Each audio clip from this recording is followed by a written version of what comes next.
बेटा तनी गाड़ी रोका। प्रेम, आवा भगवान के दर्शन कर लेवल जाई, फिर चलल जाई। रवा लोग दर्शन करके आई, हमरा के वो कॉल करेके बा। चल। अरे घर से तो पूजा करके चलले बाड़ू ना, एजा से गोड़ लाग ना ला। नारायण के घर पर सब इंतजार करत हुई। देखी जी, ऐसा मत बोली। पिछली बार भी जब ये गांव में आयल रहनी तो बिना दर्शन कैले नारायण के घर चल गए रहनी। वही से शायद खाली हाथ हम लोग के लौटे के पड़ल रहे। चली ना। खाली हाथ? ए बारी भी हमने के खाली हाथ लौटे बा रंजू। देखा रंजू, तोहार मन में और ही कुछ बात बा तो बोल दा, हमने के एजा से लौट जाता। ए बारी भी हमने के सिर्फ मधु से मिले आयल बानी। ओकरा के माए बाप से जुदा करे ना। एकरा अलावा कुछ सोचबो मत करिए रंजू। हम ये तो ना कहतानी कि मधु के आजे अपन संगे ले जाए। आई चल।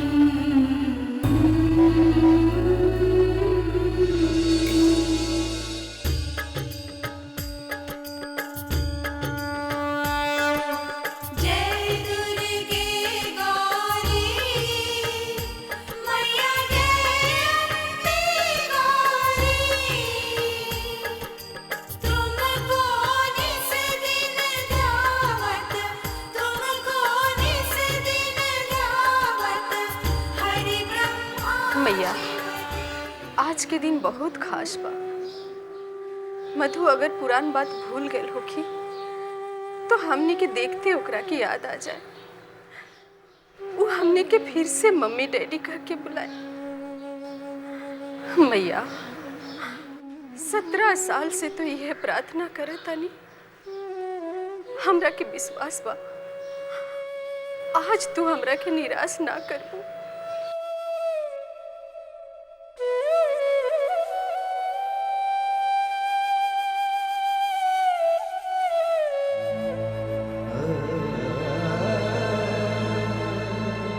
हे माई, पहली बार अपन पत्नी की इच्छा के विरुद्ध तारा से कुछ मांगत है। मधु हमने के भुला गए होगी माई, हमने के ना पहचाने। यही में सबके भलाई बा माई। हमरा और रंजना के खातिर के और के तकलीफ हो माई, ऐसा ना हो कि चाहिए। देखिए माई, देखिए।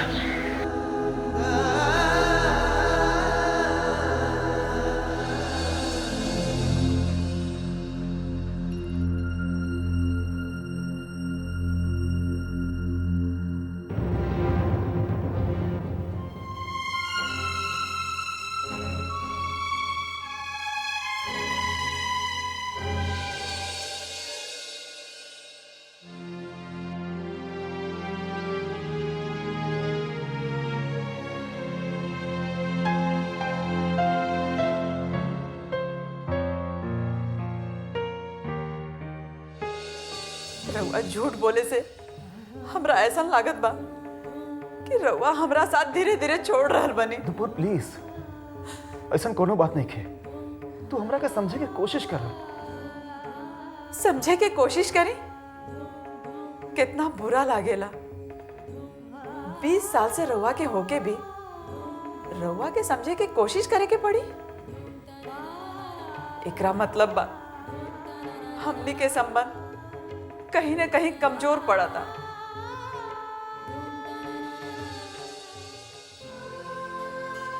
सत्रह साल से मधु के जन्मदिन ई घर में हम सब मनावत रहली।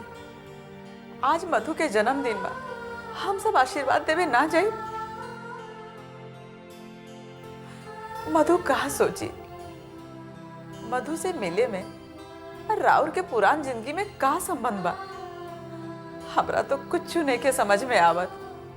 अगर रउआ हमरा से कुछ छुपा के रख ले बनी तो बताई, अब ही बताई।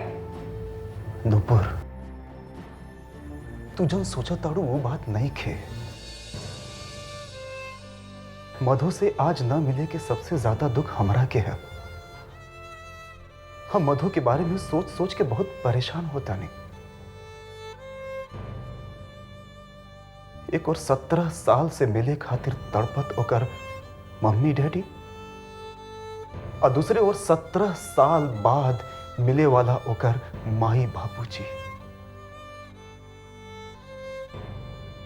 अगर हमनियों के वहां चल जाए तो मधु पर का बीती? एक साथ तीन तीन माई बाप।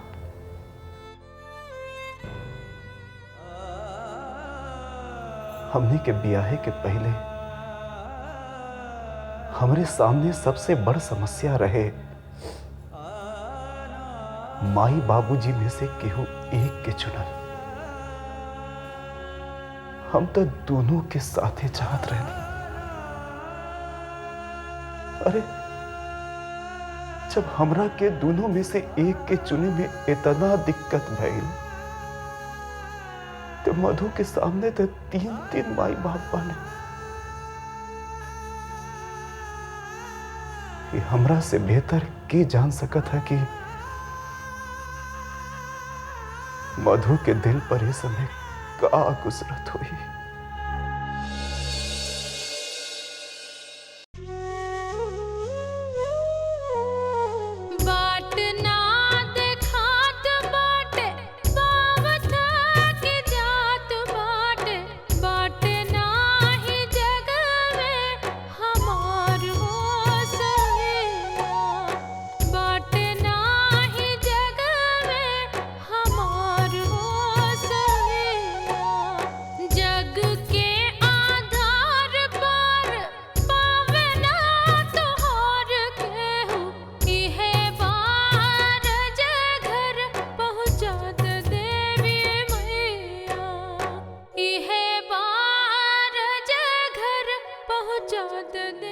मधु, तोहरा के नेखे मालूम वो लोगन के बारे में। पिछला बार वो लोगन के नजर लागल रहे, वहीं से तोहरा के हमरा से दूर जाए के पड़े। ये काजल लगा देत बानी ताकि ये बार वो चुड़ैल के नजर। माई, का भेल बेटा? हाँ, कुछ ना भाई माई, कुछ ना भाई। तू बहुत बढ़िया बाड़ू माई, बहुत बढ़िया। हमार माई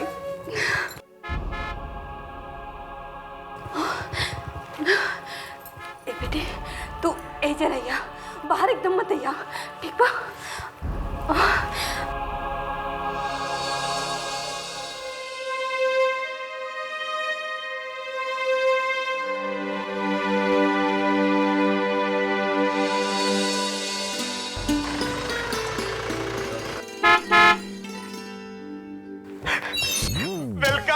Welcome. Nice to meet you. Thank you. Welcome. आई रे बालू, बैठी। जी जी जी।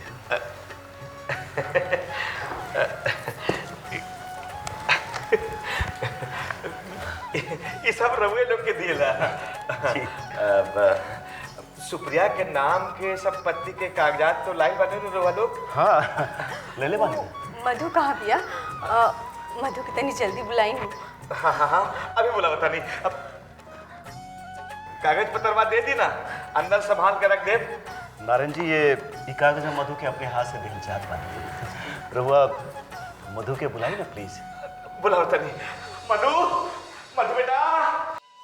आज हृदय के बगियन खुशियन के फूल खिल जाई, प्राण रहे तड़पत जकरा से मिलन हो जाए, ओकरा से मिलन हो जाई, ओकरा से मिलन हो जाए। मधु बेटी, कम हियर। मधु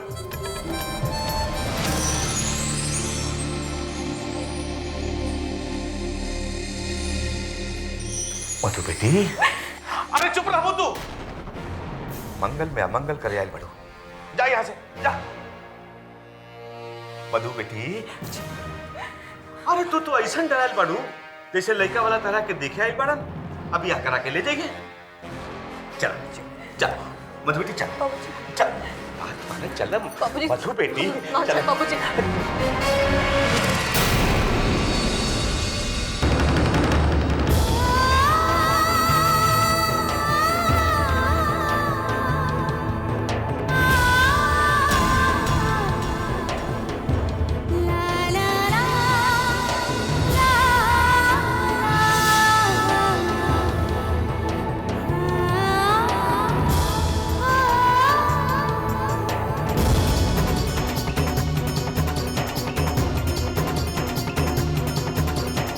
संग कॉलेज में पढ़ेली शिल्पी।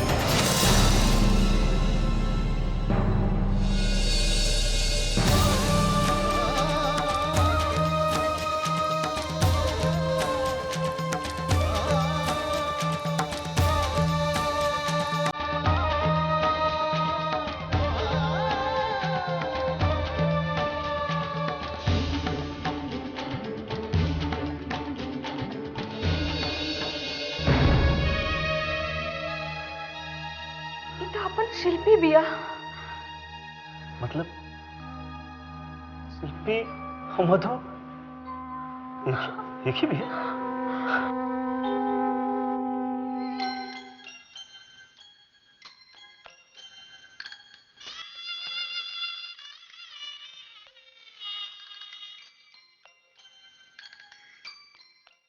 मधु, तोरे नाम मधुबाना शिल्पी?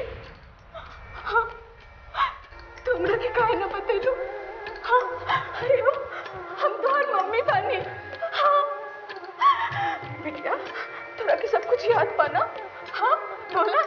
एक मिनट।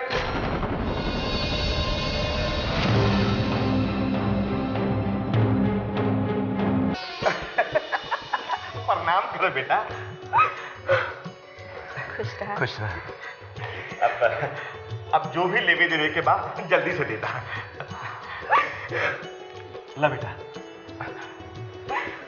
ले ला ना, ये हमनी की तरफ से बर्थडे गिफ्ट बा।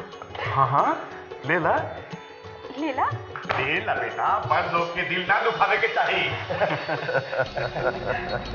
चित्रा, ले जा अपन बेटी के अंदर। अभी लोग के मुंह का देखा ताड़ू, अंदर जा। अंदर जाके बोला ताड़ू, अंदर जा। ऐसे काहे डांटा तनी बेचारी के? रउआ चुप रही। बेटी हमार है, डांटी पीटी काटी ऐसे रउआ के का। राउर काम हो गई, राउर जाइए यहाँ से। पढ़ाई बड़न प्रेम से बियाह करावे जाई। नारने में इतना आग बबूला होके के कौन बात बा?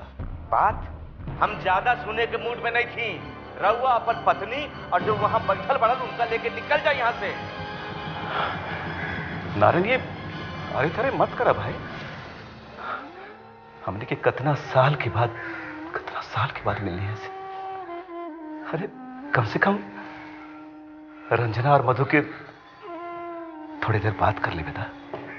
कम से कम आज ही जन्मदिन के केक तक काट ले बेटा नारायण। जन्मदिन की ऐसी की तैसी कुछ ना होई। चाहिए बाबूजी। एकदम चुप, एकदम चुप। जुबान काट दे। 17 साल से हम और तुम्हारी माई यही से तोरा के दूर रखनी कि तू इस सबके नजर से बच सका। और सिर्फ हमनी के माई बाबूजी कह के बुलावा। लेकिन यहाँ तो सब उल्टा हो करता। तारा के कुछ कहता नहीं तो इनका दर्द होता, और इनका के कुछ कहता नहीं तो तू चिल्लाता रहो बाबूजी बाबूजी। जा यहाँ से।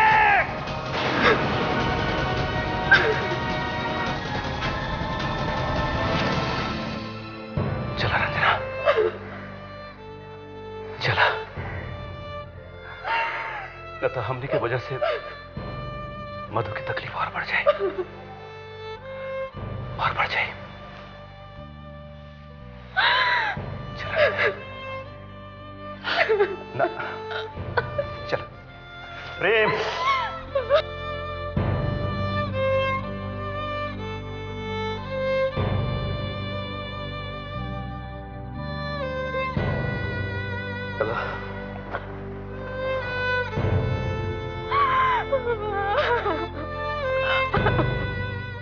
जन्म मरण छुड़न मिलन सब माते हाथ तोरे। ना देख दुख माई के बेटी से मिला गए। बेटी से मिला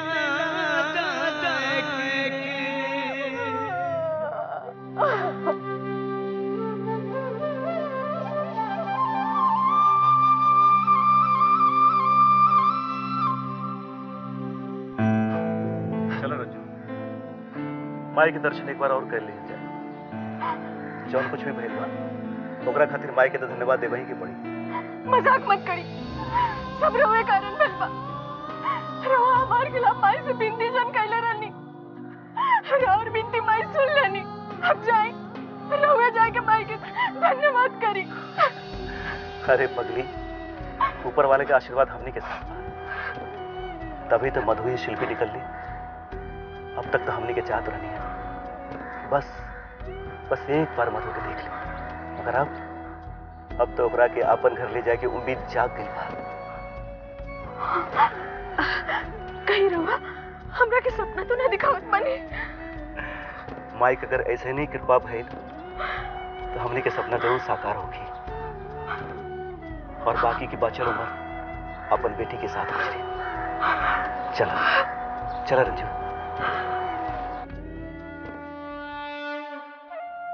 मैया, तू हमनी के बिनती सुन लेनी। मधु के कुछो याद नहीं खे, और हमहू खाली हाथ नहीं खी लौटत। मैया, मधु के बहू के रूप में पावे की इच्छा जाग गई बा। मैया, बस अब एक के गो बिनती बा, मधु के प्रेम से बियाह करवा दे। मैया, प्रेम से बियाह करवा दे। रंजू, अब जब माइये उम्मीद जगली है, सब कुछ माइये पूरा करनी है। चल।